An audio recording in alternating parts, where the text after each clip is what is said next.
The tongue is one of the strongest muscles sa ating katawan.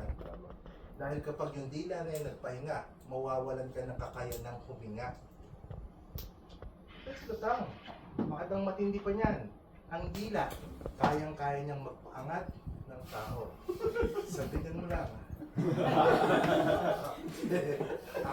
Minsan napapakapit pa nga yan eh. Ganyan. Kasi hindi mag-exam ka lang ha. Ang mga itindihin. Baka ma-distract ka dyan sa ginagawa mo. Anyways, yan. No? Bakit? Pag-usapan natin yung legal concerns. Just because first aider tayo, ay wala na po tayong liability sa batas. Hindi po ganun yun. May mga certain instances na pwede po tayong maging liable. Kahit na meron po tayong tinatawag na Good Samaritan Act.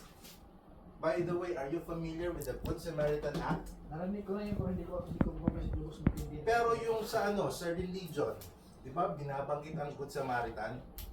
Ano daw yung Good Samaritan? With regards to religion. Tumutulong ng walang kapalit. Ganun din po ba ang Good Samaritan Act natin dito sa Pilipinas? Depende. Ano ang Good Samaritan Act natin sa Pilipinas?